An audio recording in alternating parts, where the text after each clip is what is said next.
Olá, começa agora mais um boletim informativo direto da redação do jornal O Diário de Teresópolis e Diário TV. Começou hoje mais uma etapa da CPI instalada na Câmara de Vereadores para apurar a utilização dos recursos enviados ao município para o enfrentamento à pandemia da Covid-19. Estavam previstos 5 depoimentos na casa, porém, apenas 4 convocados compareceram. O primeiro a ser ouvido nessa etapa das oitivas foi o secretário de Saúde, Antônio Henrique, que esclareceu vários pontos do enfrentamento à pandemia, mas o que se pode falar, o ponto mais polêmico e debatido nessa participação do secretário de Saúde foi em relação ao número de leitos. Os vereadores questionaram que há uma diferença entre os dados apresentados diariamente pelo município, através do gabinete de crise, e o que eles apuraram junto aos hospitais. Segundo informado pela Prefeitura e apurado pelos vereadores com as unidades hospitalares, fazendo essa comparação, são 22 leitos a menos. 22 leitos a menos, segundo o que informa a Prefeitura e o que os hospitais informaram lá à Câmara de Vereadores. O secretário deu suas justificativas, mas alguns pontos ainda ficaram a ser esclarecidos pela Comissão Parlamentar de Inquérito. O segundo a ser ouvido pelos vereadores foi o atual secretário de Desenvolvimento Social, Valdec Amaral. Valdec inicialmente falou da questão dos computadores, da compra de computadores e celulares com a utilização de recursos da Covid-19. Segundo apurado, denunciado inclusive pelo jornal Diário de Teresópolis, foram utilizados R$80 mil dessa verba Covid enviada ao município para comprar computadores e celulares para a Secretaria Municipal de Desenvolvimento Social. Segundo Valdec Amaral, esses computadores estão em utilização no CRAS, porém nem todos os telefones celulares estão em uso. Isso porque falta chip, segundo apurado pela Câmara de Vereadores. O que chama a atenção, quase um ano que os telefones foram comprados, junto com esses computadores, e ainda tem telefone que sequer foi utilizado. Em seguida, foi convidado ao microfone o ex-secretário de Desenvolvimento Social, Marcos Jaron, quem assinou essa compra de celulares e computadores no ano passado, lá naquela primeira liberação de verbas do governo federal para o enfrentamento à pandemia. O Marcos Jaron confirmou essa necessidade. Segundo ele, segundo Marcos Jaron, segundo fala dele lá na CPI da Casa, havia necessidade de atualizar os computadores para prestar melhor atendimento à população de Teresópolis, principalmente nesse momento de pandemia, com tudo fechado, com atendimento mais virtual do que presencial. Porém, os vereadores questionaram o seguinte: só tinha essa verba da Covid para comprar computador? Segundo informado pelo ex-secretário de Desenvolvimento Social, quando ele assumiu a pasta lá em 2018, meados de 2018, ficou até o fim do ano passado lá na secretaria, havia 3 milhões, pouco mais de 3 milhões em caixa, recurso que deveria, inclusive, ser utilizado para comprar esses computadores. Porém, ele alegou alguns trâmites, o atraso em alguns trâmites, que seriam feitos esquemas diferentes para comprar esses computadores, o que poderia atrasar essa atualização do sistema. Dessa forma, os vereadores questionaram o seguinte: então, o que a gente entende é que, se não houvesse essa liberação, essa agilidade da liberação da verba Covid, a Secretaria Municipal de Desenvolvimento Social ficaria sem computadores ou com computadores antigos para atender a população, isso tendo o recurso lá em caixa, esse foi o questionamento principal.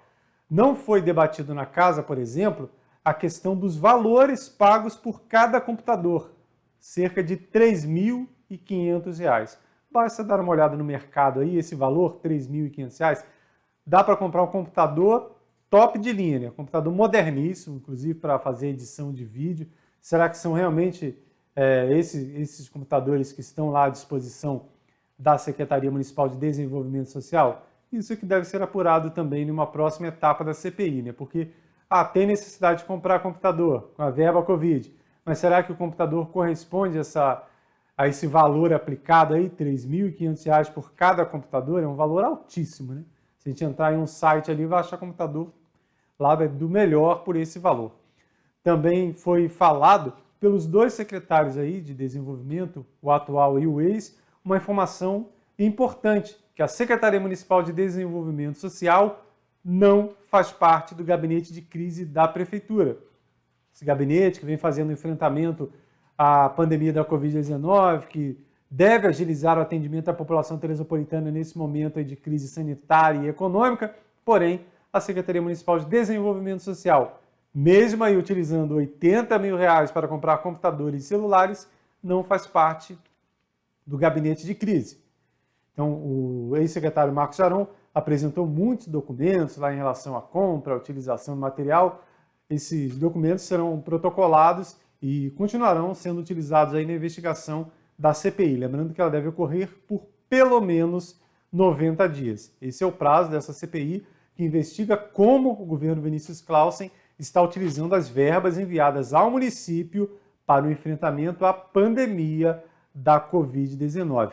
Também prestaram depoimento, também prestou depoimento, além do Antônio Henrique, secretário de Saúde, Valdec Amaral, atual secretário de Desenvolvimento Social, e o ex-secretário Marcos Jaron, a responsável pela controladoria da Prefeitura, a Yara Medeiros. Foi lá, estava prestando depoimento, a gente não conseguiu acesso a ele devido ao horário de entrada desse boletim informativo. Porém, estamos preparando uma reportagem, está aí a Yara, estamos preparando uma reportagem para a próxima edição do Jornal Diário de Teresópolis e também para o nosso site, com o detalhamento desses depoimentos, dessas oitivas realizadas pela Câmara de Vereadores. É preciso destacar também outras duas situações aí do que foi debatido nessa primeira etapa de depoimentos lá na Câmara de Vereadores. Outro tópico que foi destacado aí pelo vereador Marcos Jaron em relação à utilização daquele cartão alimentação oferecido pela Secretaria Municipal de Desenvolvimento Social. Foram apenas 2 recargas, olha só, o ano todo, ano passado, 2020, 2 recargas aí. Quer dizer, o ano quase todo, né? Teresópolis começou a enfrentar a pandemia no final do mês de março. Mas nesse período aí, 2 recargas aí para a Secretaria Municipal de Desenvolvimento Social, enquanto R$80 mil foram utilizados para a compra de computadores. E esse tópico deve ser levado em consideração na continuidade da apuração dessa CPI. Outro ponto considerado é em relação ao número de vereadores presentes. A gente tem 21. São 21 vereadores aqui em Teresópolis, a grande maioria estreando aí na casa, mas a gente olha só agora para o plenário, olha só a quantidade de vereadores presentes. Você que votou para vereador, você que não anulou, ou que não elegeu o seu candidato, que elegeu, aliás, seu candidato, dê uma olhadinha se o seu representante está aí. Independente de fazer ou não parte dessa CPI, né, são 3 membros dessa CPI que investiga a utilização dos recursos, seria necessário que todos os representantes do povo estivessem presentes fazendo esse acompanhamento, até para ajudar a esclarecer dúvidas do seu eleitor. Porque os vereadores prepararam lá o trabalho, o Rangel, que preside a CPI, ele estudou bem os casos, fez muitas perguntas a todos os ouvidos, porém, com certeza alguma coisa ficou a ser perguntada aí. Por que o vereador não está presente? Cadê os novos vereadores aí? Muitos novos vereadores não estão presentes aí nessa CPI. Teremos novas etapas e a gente espera, né, que já que eles ganham para isso, né, vereador é eleito justamente para isso, para fiscalizar, entre outros, deveriam estar presentes aí na casa. E ainda sobre as pessoas que foram chamadas para prestar depoimento, só não compareceu, foram 5 chamados e 4 compareceram. Não compareceu o Valdir Paulino, que é presidente do Conselho Municipal de Saúde. Ele apresentou um atestado médico e não compareceu aí essa oitiva da Câmara de Vereadores, mas deve ser chamado novamente. O Conselho Municipal de Saúde tem como prerrogativa ajudar nessa fiscalização, né? O Conselho de Saúde que vai analisar, então a Câmara quer ouvir o Valdir Paulino, que apresentou um atestado médico, mas em nova data será chamado a prestar esclarecimentos lá na Câmara de Vereadores. Então, repetido, próxima edição do Jornal Diário de Teresópolis e também em nosso site uma matéria completa detalhando essa etapa da CPI que durou mais de 5 horas lá de depoimentos na Câmara de Vereadores. Ainda sobre a Covid-19 e suas restrições, foi atualizada a questão de acesso aos parques naturais aqui do município. Inicialmente, foi informado que os parques seriam reabertos, porém, deveria ser cobrado rodízio de CPF nos parques. Isso gerou grande polêmica, porque, primeiro, os parques são áreas enormes, os 3 parques têm grande área aberta na cidade. Segundo, como um casal, por exemplo, vai fazer uma caminhada em uma trilha, vai só o marido, vai só a esposa, como um guia de montanha vai conduzir seus clientes? Ele tem CPF ímpar e o cliente tem CPF par. Como é que ele vai guiar a pessoa nos parques? Então, diante desse questionamento, foi feita uma atualização e liberadas as unidades de conservação aqui do município. Tá aí o material. Esse material foi divulgado pelo Parque Natural Municipal Montanha de Teresópolis, que tem como símbolo a Pedra da Tartaruga, vale também para a sede de Santa Rita, e até esse presente momento o Parque Nacional da Serra dos Órgãos não divulgou aí essa atualização. Porém, seguindo a tendência, assim como ocorreu antes, o Parque Nacional da Serra dos Órgãos, que tem muitos atrativos aqui na sede de Teresópolis, também deve já em breve publicar essa atualização aí da liberação de acesso sem restrição de CPF. Porém, ali tem um tópico ali lembrando que é necessário utilizar máscaras e no caso da tartaruga, muita gente perguntando, tartaruga, falando especificamente aqui do Parque Montanha de Teresópolis e do Núcleo Tartaruga, só está liberado para caminhar e contemplar a natureza. Continuam proibidos escalada, rapel e o camping aí no casco do nosso quelônio de pedra. No início da semana gerou polêmica uma decisão do Ministério da Saúde, atendendo a recomendação da Anvisa, de suspender a vacinação de grávidas contra a Covid-19. Nessa quarta-feira, o Ministério da Saúde, através do seu representante, o ministro Marcelo Queiroga, falou mais sobre o assunto. A recomendação da nota técnica da Anvisa é de suspensão imediata do uso da vacina AstraZeneca Fiocruz em grávidas e mulheres que tiveram bebês em até 45 dias.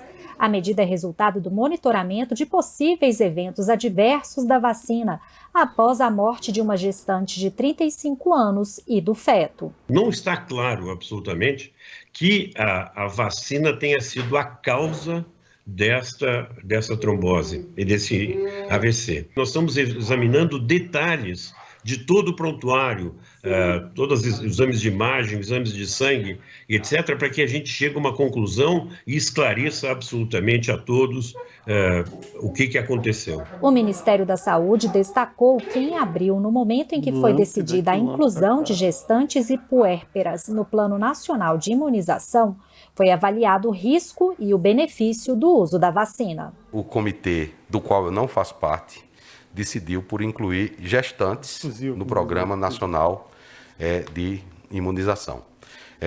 Essa decisão é uma decisão baseada em critérios exclusivamente técnicos. No Brasil, segundo dados do Ministério da Saúde, 22.295 gestantes foram vacinadas contra a Covid-19. A vacinação de gestantes com comorbidades deve prosseguir com o imunizante da Sinovac Butantan e da Pfizer. Já a imunização de gestantes sem nenhum problema pré-existente de saúde será suspensa. Mais uma informação do Ministério da Saúde, divulgada através da Agência Brasil de Notícias, é uma informação boa em relação à liberação de mais recursos para aplicação em unidades básicas de saúde de todo o país. Os recursos serão repassados para estados e municípios fortalecerem o atendimento nas unidades básicas de saúde da família e de pronto atendimento. De acordo com o ministro da Saúde, investir na atenção primária é fundamental. É onde nós temos mais de 40 mil unidades básicas de saúde, mais de 38 mil salas de vacinação, e onde os agentes comunitários de saúde são um verdadeiro exército que conhecem a vida de cada um dos brasileiros. Do total de 909 milhões de reais, 395 milhões serão destinados à manutenção das unidades básicas de saúde. 120 milhões de reais serão aplicados no cuidado da saúde dos idosos. 345 milhões e 400 mil reais serão investidos no combate à má nutrição de crianças menores de 7 anos de idade e de gestantes inscritas no Bolsa Família. e R$ 48.300.000 vão fortalecer as equipes que atuam no atendimento a povos indígenas, quilombolas e comunidades tradicionais. Este valor contabiliza quase 7 bilhões de reais que a atenção primária do Brasil recebeu desde o início da pandemia em créditos extraordinários, ou seja, além do orçamento ordinário, repassado para os 5.570 municípios do Brasil. O Hospital São José, em Teresópolis, iniciou nesta quarta-feira um trabalho em homenagem aos profissionais da enfermagem, né? Serão vários eventos em comemoração à Semana Nacional da Enfermagem, que tem ainda mais importante diante desse momento de crise sanitária que estamos vivendo. Trabalhar nessa pandemia foi um desafio muito grande para nós e nesse momento a gente está vivendo um momento muito importante, que é a Semana da Enfermagem. É uma semana onde a gente está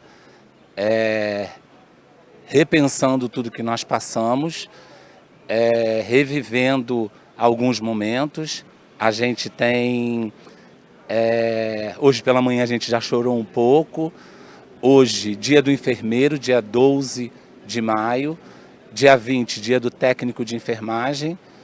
Dia 12, aniversário de Florence. E dia 20, Ana Nery, a enfermeira brasileira. Então nós estamos fazendo uma semana da enfermagem nesse ano, voltada para o colaborador. A nossa preocupação é estar trabalhando a parte emocional dos colaboradores e estar trazendo para eles um momento mais de relaxamento, um momento onde eles vão estar sendo acompanhados por psicólogos.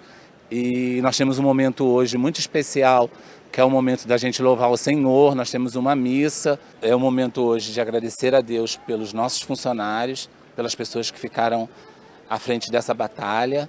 Nós nos preparamos para isso e louvar a Deus pelas famílias que perderam seus entes queridos e falar um pouquinho do amor de Deus, né? O cuidar que a gente fala aqui no Hospital São José é um cuidar diferenciado. Esse é um cuidar ligado ao amor e à ciência. O amor, a gente fala muito da conexão lá em cima, na conexão com o Pai. Não é o amor que você prega, esse amor piegas, o amor que tem o coraçãozinho, mas é o amor cuidado pelo corpo. O corpo que é a obra de Deus, a vida. É essa a nossa preocupação com o paciente. Quando as famílias trazem os pacientes para a gente, eles estão entregando a vida. Eles estão entregando o bem maior deles, que é o amor. E a gente cuida desse amor. A gente cuida desse amor com um outro amor. O amor com os olhos de Deus. Que é esse amor que nos leva ao cuidar. E aí a gente une o amor e a ciência. A ciência é o trabalho da enfermagem junto com o amor. E isso faz com que o modelo assistencial da Associação Congregação Santa Catarina seja implantado. E é esse modelo que nós, equipe de enfermagem do Hospital São José, trabalhamos com os nossos pacientes. Eu sou grato por poder participar desse momento, agradeço a toda a equipe que em nenhum momento sequer pestanejou em cuidar dos pacientes. Nós tivemos uma equipe ferozmente que cuidou e se dedicou a todo momento nesta pandemia em prol dos pacientes, em prol da vida desses pacientes.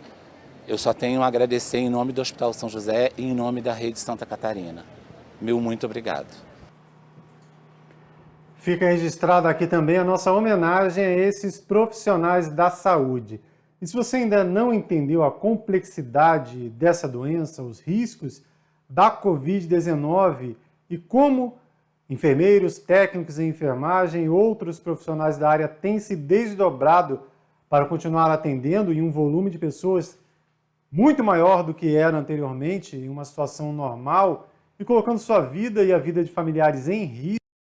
Veja com carinho esse vídeo produzido pela Prefeitura de Guapimirim, destacando a ação de diversos profissionais. O tema hoje é fisioterapia.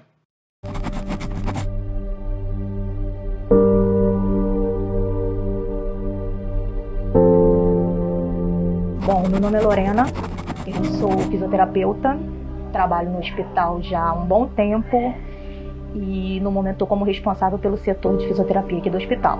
Então, a fisioterapia é uma profissão assim que muita gente já conhece, né? Já ouviu falar, mas muita gente não sabia que existia dentro do hospital. Com a pandemia, a fisioterapia surgiu para a população.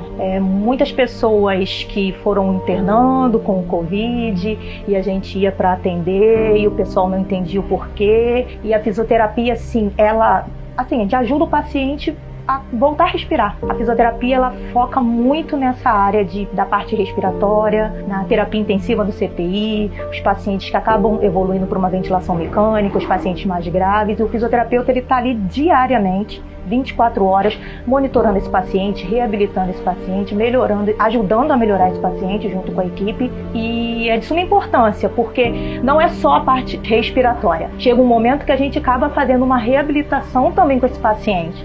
Porque muitos pacientes conseguem sair do tubo e saem assim muito fracos, muito debilitados e a fisioterapia entra ele de novo. E quando esse paciente vai de alta, a fisioterapia entra de novo. Então assim, a fisioterapia ela abrange esse paciente como um todo,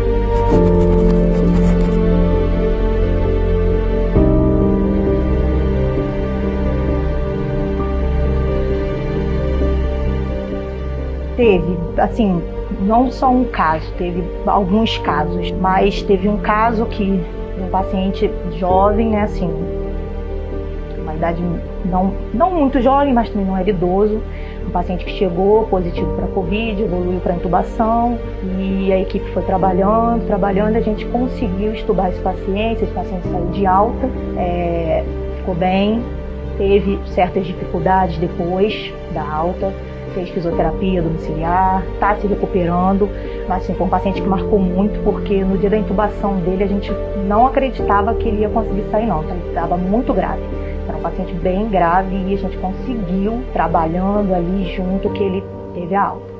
Mas assim, os pacientes que me marcam muito, infelizmente, são os pacientes que a gente perde, porque tem muito paciente assim que conversa com a gente, tem muito paciente que pede para não ser entubado, tem muito paciente que pede para ser entubado porque não está aguentando mais. Tem paciente que pede para poder dar recado. E isso, assim, toca muito na gente. Em mim, então, principalmente. Eu tive Covid em agosto do ano passado.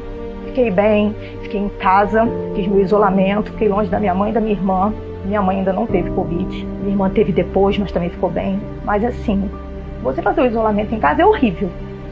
Mas dentro do hospital é uma coisa que é muito triste, porque você não pode ver ninguém. Eu via minha mãe da janela, dava tchau, minha irmã levava comida na janela, mas assim, no hospital eles não estão vendo ninguém da família, só a gente. Eles só têm a gente. Então assim, a gente tem que ter um pouquinho mais de amor ao próximo, ter um pouquinho mais de respeito. Eu acho que está faltando um pouco isso ainda, no geral. Ter mais um pouquinho dessa conscientização que essas pessoas estão passando assim, por momentos muito difíceis mesmo. Nesta quarta-feira, a aviação Dedo de Deus recebeu equipes do SEST e SENAT para uma campanha de conscientização com seus profissionais, com os motoristas e outras equipes da aviação dentro do mês da campanha do Maio Amarelo, né, em curso este mês. O registro foi feito pelo colega Cacau Repórter. A gente tem que agradecer a presença do SEST SENAT aqui na empresa. Realmente faz muita diferença, tem um acompanhamento dessa equipe toda aqui. É muito bem-vinda aqui na empresa sempre que for possível. E todo esse treinamento tem feito muita diferença na qualidade dos motoristas, da operação desses motoristas aqui na cidade de Teresópolis. A ideia da gente é estar sempre reciclando os nossos profissionais, né, para que eles possam estar atendendo da melhor maneira. A gente se preocupa com a mobilidade urbana, isso significa dizer também que a gente está atento a todas as legislações de trânsito, tudo aquilo que é preciso para que a gente possa atender o nosso maior tesouro, que é o nosso cliente, que é o nosso passageiro. Falando em acidente e trânsito, mais 2 colisões foram registradas em Teresópolis e, mais uma vez, na rodovia Teresópolis-Friburgo, RJ 130. No início da Doutor Rogério de Moura Estevão, né? Muita gente não sabe o nome, mas esse é o nome da nossa Teresópolis Friburgo. Uma motocicleta foi atingida por esse veículo aí, próximo ao acesso de um condomínio de prédios, né? Segundo apurado no local pelo colega Paulo Vicente, que nos cedeu essas imagens, a motocicleta seguia sentido Friburgo quando foi atingida pelo veículo nesse acesso do condomínio. A condutora da moto foi atendida pelo Corpo de Bombeiros e encaminhada para o HCT. Não muito longe dali, poucos quilômetros depois e quase na mesma hora, uma situação um pouco mais complicada. Um veículo saiu em uma curva e por muito pouco não tombou em um barranco. Registro feito pelo Cacau Repórter. Na RJ 130, Teresópolis, Friburgo, um acidente grave. Tá? Um acidente grave. Os bombeiros militares já estão trabalhando aqui no local, tá? Já estão trabalhando para socorrer as vítimas que acabaram de colidir num poste, tá? Eles acabaram de colidir num poste aqui na altura do quilômetro 2. A altura do quilômetro 2 entre as localidades de Montanhas e Vale Feliz. Você pode ver que o poste está tombado. Olha só, o poste tombou com impacto e no interior do veículo tem duas pessoas, tá? Duas pessoas, não sabemos ainda o estado de saúde das vítimas que estão sendo socorridas pela equipe de resgate do 16º Grupamento de Bombeiros Militares, saindo uma vítima ali. Eu só não vou focar na vítima, tá? A vítima está saindo andando, para não identificar aí as pessoas, tá? Então vamos manter a identidade das pessoas preservadas. Uma das vítimas saindo aqui, ó, você pode ver, aqui ó, andando, aqui ó, andando. Parabéns ao 16º. Mais uma vez ao vivo, vamos preservar a identidade das vítimas, tá? Uma das vítimas aqui, ó, olha aí, uma das vítimas saindo aqui, andando do local do fato do acidente. Preservar a identidade da vítima, tá? Sofreram acidente aqui na altura do quilômetro 2. No interior tem outra pessoa também. Os bombeiros militares fizeram ali, olha, uma sustentação com cabo de aço para que o veículo não role ribanceira abaixo, tá? Então você que chegou agora, estamos ao vivo. São duas pessoas, vou passar lá para o outro lado. São duas pessoas que estão sendo socorridas nesse momento aqui na RJ 130, Teresópolis, Friburgo. Acidente grave, a pessoa perdeu o controle. Tem duas pessoas no interior ainda, mais uma vez falando aqui, olha, os bombeiros militares fizeram essa sustentação aqui com cabo de aço, prenderam lá no veículo para que o veículo não role pela ribanceira abaixo. O impacto foi no poste, você vê ali na base do poste que o poste foi bem atingido, bem na base dele, na parte de baixo. E estamos na RJ 130, a Teresópolis, Friburgo, tá? No interior ainda tem uma pessoa ainda, hein? Ainda tem uma vítima lá dentro ainda, está sendo socorrida. Posso gravar contigo? Pode. Como é que é teu nome? Alexandre. Vou falar aqui com o Alexandre. O Alexandre, deixa eu falar aqui com o Alexandre. O Alexandre é seguidor da nossa página. Alexandre, você chegou a presenciar ali mais ou menos como foi a situação? Eu tava passando, subindo na hora, eles estavam descendo. Aí o rapaz perdeu perdeu aquela curva lá. Aí veio roçando por aqui, na hora que ele bateu no poste, o carro dele virou. São duas pessoas. É um casal. O rapaz saiu bem. Essa senhora que se encontra ali, ela tá consciente? Bem, a gente estava conversando com ela lá, ela falou que tá sentindo um pouco de dor de cabeça e tá tonta. Entendi. Graças a Deus, então, dos males o melhor. Isso aí, elas estão, o veículo não desceu ribanceira abaixo. O que segurou foi na verdade, esse cabo de aço ali. Exatamente. Porque se não tem um cabo de aço, ele descia. O tema agora é emprego. Segundo a Prefeitura, 161 vagas estão disponíveis no balcão do Cine em Teresópolis. Como eu digo sempre, não dá para a gente passar aqui as 161 vagas, logicamente, mas fica aí o destaque de algumas, né? Lembrando que há algum tempo vem sendo feita essa diferenciação. Vagas para pessoas que têm experiência e para quem não tem experiência. Ele é açougueiro, atendente de loja, caixa, entre muitas outras oportunidades aí divulgadas pela Prefeitura. atendente de buffet, caixa de supermercado, carpinteiro. Aliás, essa vaga de carpinteiros de formas, essa vaga aí, uma vaga, ela está nessa lista há bastante tempo, né? Aparentemente está faltando profissional nessa área. Carpinteiro de obras, 2 vagas, chapeiro, 1 vaga, copeiro, também 1 vaga. São muitas vagas para pessoas que têm experiência. E para pessoas que não ingressaram ainda no mercado de trabalho, são essas opções aí, ó, motofretista, 1 vaga.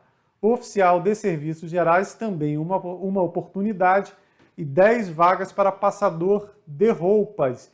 E também é informada nessa lista lá da prefeitura, 10 vagas para passador, vagas para PCD, pessoa sem experiência, né, pessoa com deficiência e que não tem experiência.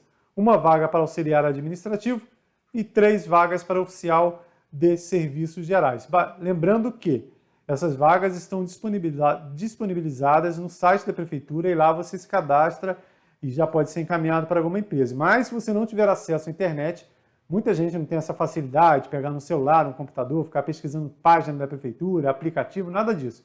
E é muita gente mesmo, né? Apesar desse momento que a gente vive, isso é importante ser destacado. Inclusive, há localidades no interior do município que nem internet tem. Então, se você está nesse grupo que tem essa dificuldade, você pode ir diretamente no Cine, que funciona no primeiro piso da prefeitura, ali do Palácio Tereza Cristina, que é a sede do governo municipal, né? Horário de 9 às 17 horas, primeiro piso da prefeitura, lá no balcão do Cine. Se houver atualização, se mais vagas forem disponibilizadas, a gente informa aqui. A notícia agora também, né, não é trabalho, mas pode gerar uma oportunidade aí no futuro, é para os moradores da Beira-Linha. Foi divulgada aí pelo governo municipal essa informação de um workshop experimental de teatro, oficinas online de exercícios teatrais e criação coletiva. Esse projeto vai atender inicialmente, né, será aplicado por comunidades, mas esse projeto vai atender inicialmente moradores do bairro da Beira-Linha, nessa primeira fase. As inscrições tiveram início nessa quarta-feira e vão até o dia 18 de maio. Qual o local? Site da prefeitura, teresópolis.rj.gov.br. De 12 a 18 as inscrições e no dia 22 de maio serão liberados aí os nomes daqueles que forem selecionados para participar desse projeto, um workshop experimental de teatro. Quem sabe você não se dá bem nessa área aí. Acesse e saiba mais sobre esse projeto aí no site da prefeitura. Vamos agora ao quadro Foto do Dia, com o jornalista e historiador Vanderlei Pérez, que hoje traz uma imagem de um local, um prédio público bastante conhecido do Teresopolitano.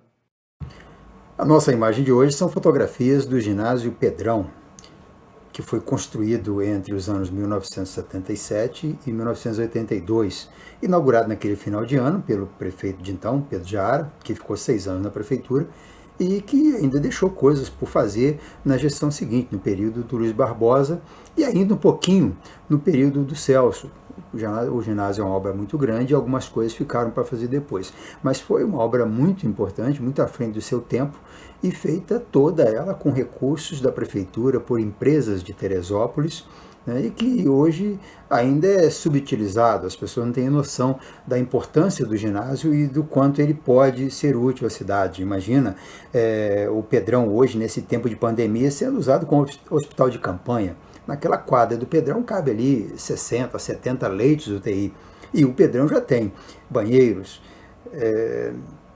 luz forte, uma rede própria, gerador próprio, né? Cobertura própria. É só fazer as divisórias e colocar os leitos. Não sei como é que ninguém colocou isso para funcionar até hoje. A gente fica dependendo de leitos de hospitais vizinhos, né, de cidades vizinhas. Mas além dessa possibilidade de atender a outros setores da administração municipal, e já atendeu nas tragédias que a cidade sofreu, no próprio 2011, foi usado o Pedrão para atender as vítimas, em outras enchentes também.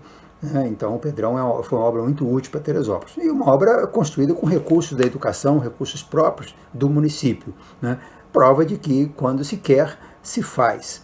E se fez naqueles anos, final dos anos 70, início de 80, uma grande obra para a cidade, que ainda é subutilizada, vamos lembrar isso.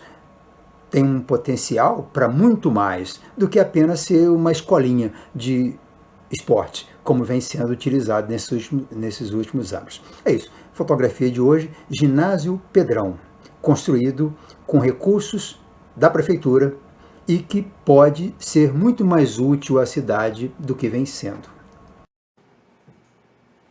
Essas e outras informações você confere em nosso site netdiario.com.br. Havendo qualquer atualização antes da entrada de um novo boletim informativo, além da nossa página, você vê aqui na barrinha de notícias da Diário TV e também nas nossas redes sociais, Instagram, Facebook e YouTube. E aquela dica de sempre, você que acompanha nossa programação pelo YouTube, não deixe de se inscrever em nosso canal. Até mais!